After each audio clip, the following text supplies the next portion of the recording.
Good morning, children. I am L.K. Tripathi from LPM Public School, your SST teacher. I will teach you today about the religion which Kanishka patronized in his regime. Kanishka also patronized the Mathura School of Art. This school produced sculptures of the Buddha, Mahavira and Kanishka. These images were not influenced by Greek and Roman styles and were purely Indian in form. Standing Buddha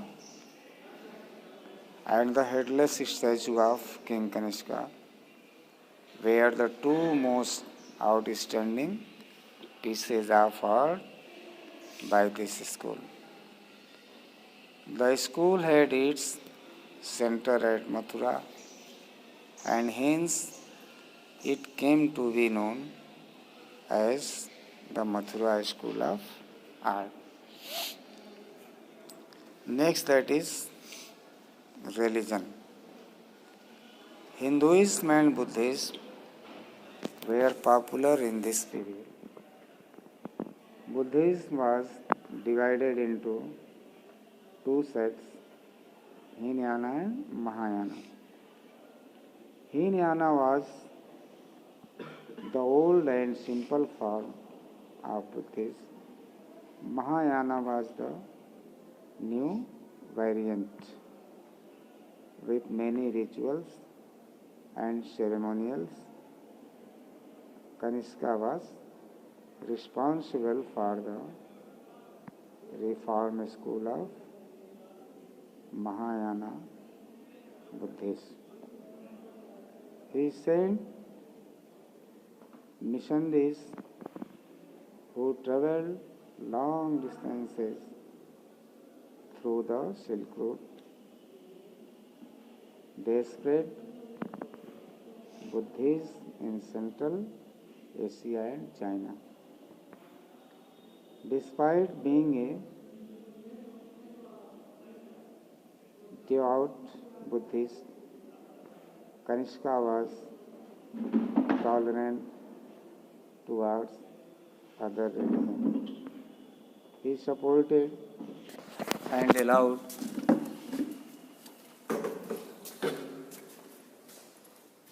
them to exist.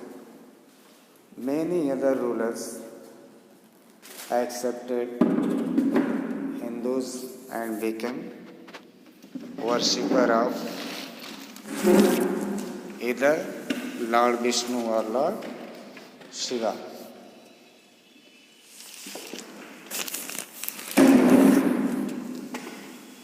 Next, Shakas. The Shakas were a nomadic people from Central Asia. They defeated the Indo-Greeks and came through the Hindu Kush mountains in the first century CE. They settled down in Western India and gradually spread all over the region. Rudradaman first was the ruler of Sindh, Saurashtra and North conquered. His capital was Ujjain. Rudradaman I used titles like Maharaja and Maharaja. He was in conflict with the Kushanas in north and the Satavahanas in the Deccan. During the Shaka rule, the Kshatrap system of government was introduced. Under this system, the empire was divided into provinces. Each province was ruled by a military commander who was called a Kshatrap. These commanders were independent rulers of their provinces.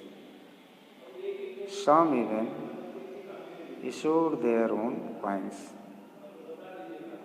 Impact of foreign invasions.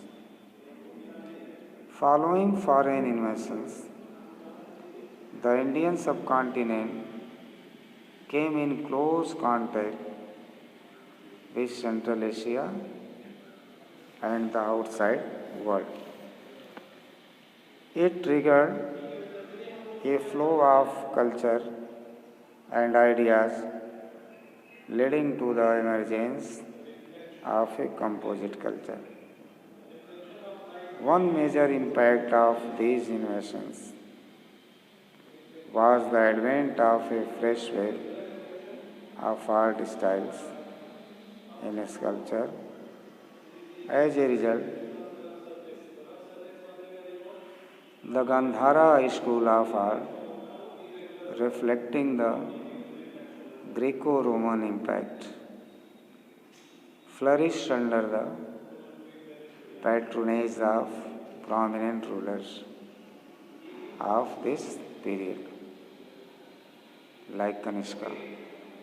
Secondly, the Indo-Greeks, the Shakas, the Parthians, and the Kushanas lost their distinct identities and became Indian. Most of them were assimilated into Indian society as members of the warrior class. Contact with Central Asia brought about changes in the technique of coin making. Subsequently, the punch smart coins were replaced by coins containing legends and graphical representations of rulers who issued them. The spread of Buddhism under the royal patronage of the Mauryas spread throughout the Magadha kingdom